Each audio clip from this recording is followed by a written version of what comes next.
If you tell someone that you can tell what kind of a person somebody is just by looking at their graphics card, they might just think that you're retarded or something, but literally any tech guy or PC gamers specifically know that class doesn't come with money. Class comes with good choice. So today I'm literally judging you based on your GPUs. Yeah, like if there weren't any better ideas to make a video out of. Anyway, let's start with the first one. GT 710 to GT 730 users, the survivors. Your PC is literally older than you, and you're always watching more optimization videos to play Resident Evil 2 Remake at a stable 60 FPS than actually playing the game. You didn't buy this card yourself, you just happen to have a PC laying around with this card in it. So you just embraced it and now you're playing GTA V all the time. The GTX 1050 users, the budget lovers. You bought it in 2018 and loved it because it was cheap and could play anything. But now you think lowering shadows and texture quality in a 15-year-old game is just fine. So it low-key became your personality trait. You really wished that you would just buy a RX 580 back in the day, but you can't because your fate has been chosen already. The RX 580 users, the budget kings. You know ball, and you definitely watch a lot of benchmark videos. You paid a humble $35 for this card and probably bought it used from a crypto miner and prayed for it to work, and it did. Whenever you see people debating over graphics cards, you just sit and watch in peace because you're now so experienced that you don't even need to bother talking to them because you know ball, man. Although you have a card from 2017, you like playing new games. With problems, of course. But you play them at a reasonable FPS and a respectable graphics setting. The GTX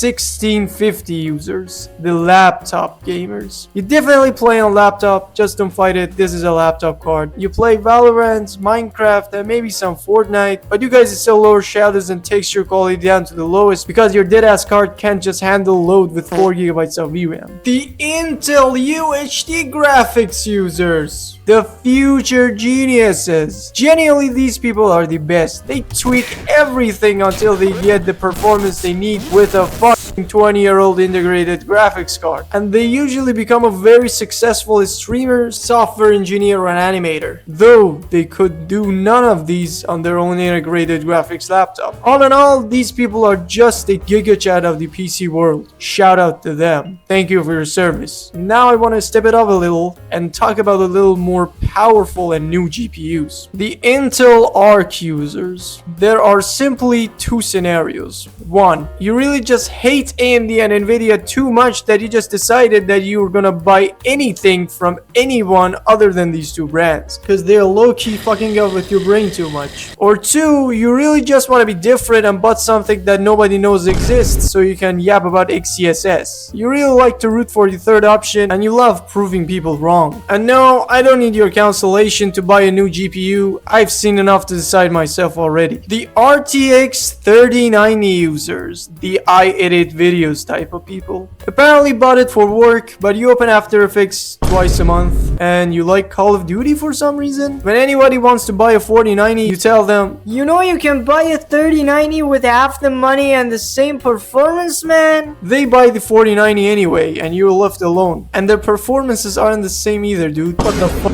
The RTX 2060 users, the early RTX adopters. You definitely know that you have a good card because you always see it in the recommended GPU section on the game covers. If you have a 2060 Super with 8GB of VRAM, your life is literally perfect since the card came because you're running everything at a valuable, stable FPS. All these aside, you can work, you can play games, you can literally do anything on this card. You still have problems with the temperature though.